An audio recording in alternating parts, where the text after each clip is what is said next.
कोई आश्चर्य नहीं कि विंडवुल्फ टाउन पर हमला करने का साहस किया गया, जबकि पैतृक न्यायालय के नियमों की अवहेलना की गई।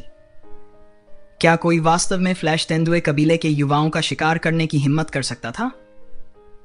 इस संदर्भ में विंडवुल्फ टाउन के उच्च पुजारी के मन में कुछ संदेह था। पहला संदेह उसके सामने खड़ा था। महायाजक को पता था कि टाउन लॉर्ड छठे क्रम तक पहुंचने की कोशिश कर रहा था, लेकिन अपर्याप्त रक्तरेखा शक्ति के कारण बार बार असफल हो रहा था। इस असफलता ने उसे गहरा क्रोध दिया था। केवल छठे क्रम तक पहुंचने पर ही उसे काली शहर में भर्ती होने का अवसर मिल सकता था।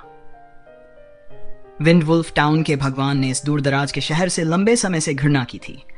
वास्तव में तेंदुए दानव कबीले के बच्चों का शिकार और उन्हें खाना एक संभावित शॉर्टकट हो सकता था।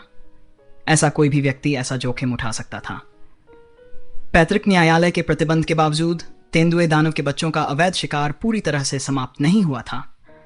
पवन भेड़िया नगर के राजा ने उत्तेजित और बेचैन होते हुए धीमी आवाज में गुर्राहट की।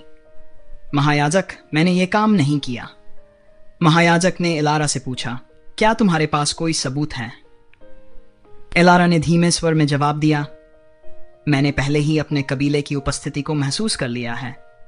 क्या तुम्हें और सबूत चाहिए?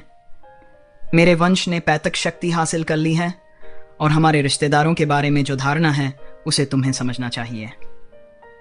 विंडवुल्फ टाउन के उच्च पुजारी का दिल डूब गया, यह सोचकर कि दूसरी ओर की बात शायद सही हो सकती है। अगर एलारा ने विंडवुल्फ टाउन में फ्लैश तेंदुए के युवा की उपस्थिति महसूस की होती तो वह जल्दबाजी में कोई कदम नहीं उठाता। यह मामला दोनों कुलों को महत्वपूर्ण रूप से प्रभावित कर सकता था। तभी पवन भेड़िया नगर के स्वामी ने अचानक जोरदार दहाड़ लगाई और पवन भेड़िया वंश की आभा का एक शक्तिशाली विस्फोट हुआ। यह विस्फोट नगर में एलारा के फ्लैश तेंदुओं से लड़ने वाले पवन भेड़ियों को स्पष्ट रूप से उत्तेजित कर गया और उनके वंश की आभा को बढ़ा दिया। विंडवुल्फ टाउन के भगवान ने अपना मुंह खोला और एक विंड ब्लेड एलारा की ओर फेंका। यह विंड ब्लेड हवा में तेजी से फूल गया और हवा के तत्व उसके चारों ओर केंद्रित हो गए। यह तेजी से 1 मीटर की चौड़ाई तक फैल गया और एक तीव्र चीख के साथ बिखर गया। जब विंडवुल्फ टाउन के भगवान ने यह विंड ब्लेड छोड़ा तो एलारा और उच्च पुजारी को एक साथ सच्चाई का एहसास हुआ। हालांकि विंडवुल्फ टाउन के भगवान ने फ्लैश तेंदुए के बच्चे को पकड़ने की बात स्वीकार नहीं की, लेकिन वह निश्चित रूप से अपराधी था।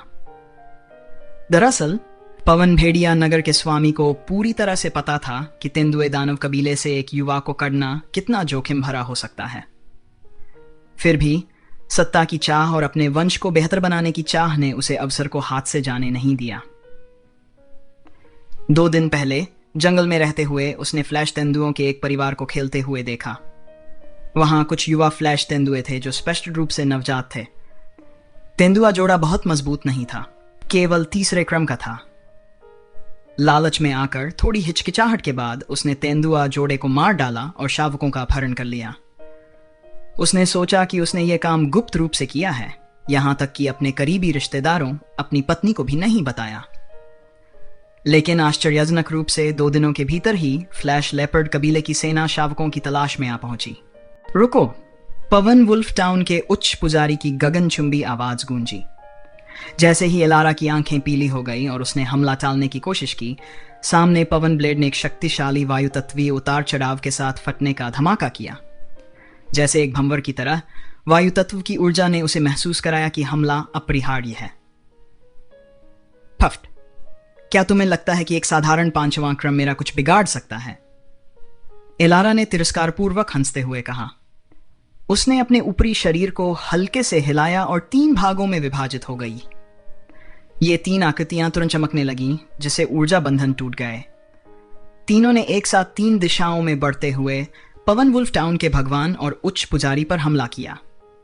पवन वुल्फ टाउन के उच्च पुजारी ने चिल्लाकर कहा, क्या तुम पागल हो? एलारा की तीनों आकृतियों को बलपूर्वक पीछे धकेल दिया गया। पवन भेड़िया नगर के स्वामी ने गुर्राते हुए कहा, उसे मार डालो महायाजक। अगर हम उसे और इन आक्रमणकारी फ्लैश तेंदुओं को खत्म कर देंगे तो मैं नगर छोड़ दूंगा। इन तरीकों के बिना मैं कभी भी छठे क्रम तक नहीं पहुंच सकता, क्योंकि इस भूमि पर संसाधन बेहद कम है। मेरे पास कोई विकल्प नहीं था। मूर्ख! एलारा ने गुस्से से दहाड़ते हुए कहा, क्या तुम्हें लगता है कि तुम्हारी विफलता की वजह से मेरे कबीले के युवाओं को नुकसान पहुंचाना सही है? क्या तुम सच में सोचते हो कि कुछ पैतृक प्रतिवर्तन मुझे रोक सकता है? जैसे ही उसने बात की, उसकी त्वचा पीले भूरे तेंदुए के धब्बे बदलने लगे और एक हल्के सुनहरे रंग में परिवर्तित होने लगे।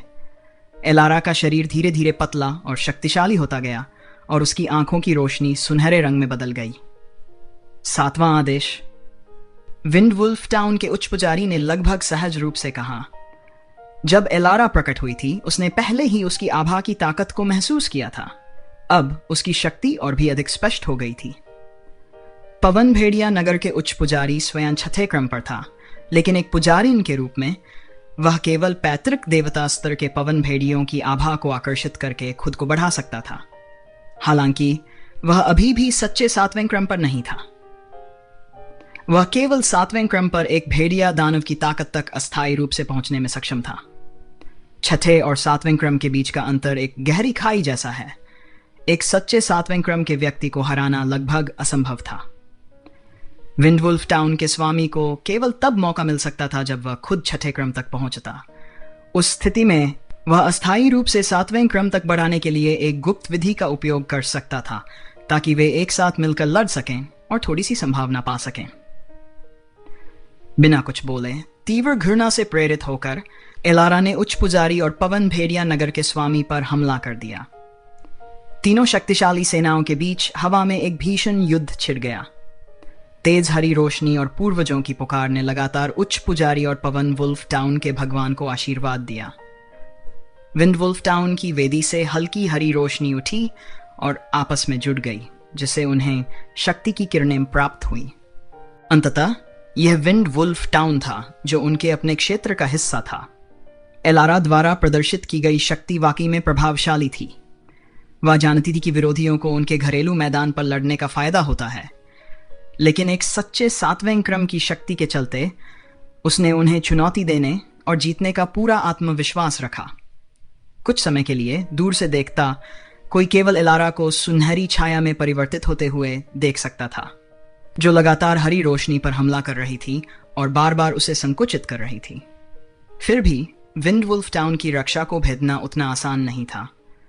इस बीच एक छोटे से 2 मंजिला लकड़ी के मकान में, जिसमें कुछ दूरी पर स्थित था, रहने वाले इस लड़ाई की शुरुआत से अवगत हो गए। हेमा ने पहले ही तीनों राज भाइयों और हिमांशी को एक साथ इकट्ठा कर लिया था और उन्हें बाहर जाने से रोक दिया था। आदित्य राज और तेजस दूसरी मंजिल पर थे। खिड़की खोलकर वे दूर से युद्ध देख सकते थे। एलारा के आक्रमण की दिशा और युद्ध का स्थान बिल्कुल वैसा ही था जैसा बाघ मुखौटा वाले व्यक्ति ने उन्हें बताया था। समझौते के अनुसार तेजस 300 सांसों के बाद उड़ान भरेगा। तेजस, आदित्यराज ने उसे पुकारा। तेजस ने आदित्यराज को आदरपूर्वक प्रणाम किया। उसका हृदय उस शिक्षक के प्रति सम्मान से भरा था जिसने इस दुनिया में उसे पारिवारिक स्नेह का एहसास कराया था। मुझे अब जाना होगा। कृपया अपनी और अपनी पत्नी की अच्छी देखभाल करना। जब भी संभव होगा मैं आपसे मिलने आऊंगा, तेजस ने धीरे से कहा। अब जा रहे हो? 300 सांसों तक इंतजार करने का योजना नहीं थी? आदित्यराज ने आश्चर्य से पूछा। तेजस ने जवाब दिया, चिंता मत करो, सब ठीक रहेगा। फ्लैश लेपर्ड बड़ी संख्या में आ गए हैं। क्या तुमने नहीं देखा कि कई पवन भेड़िए पहले ही अग्रिम पंक्ति में जा चुके हैं? अब पीछे बहुत ज्यादा पवन भेड़िए नहीं हैं और कोई भी मुझे नोटिस नहीं करेगा।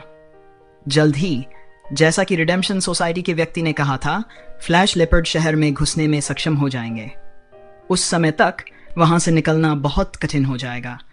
बेहतर है कि मैं अभी निकल जाऊं और स्थिति के अनुसार कार्य करूं। क्या तुम्हें मेरी क्षमताओं पर संदेह है? आदित्यराज एक पल के लिए झिझका, लेकिन फिर उसने सिर हिला दिया। बहुत सावधान रहना। एक बार जब तुम काली सिटी में पहुंचो तो सीमा को ढूंढना, वह मुझे खबर भेजेगी। ठीक है टीचर, अब मैं जा रहा हूं। तेजस ने आगे बढ़ते हुए आदित्यराज को गले लगाया, फिर मुड़ा और खिड़की से बाहर चला गया। कुशलता से उसने हवा में उछलते हुए आंगन में तैरते हुए बाहर निकल गया। वह खिड़की पर खड़े आदित्यराज को हाथ हिलाकर देखने के लिए पलटा, फिर बिना किसी निशान के तुरंत अंधेरे में गायब हो गया।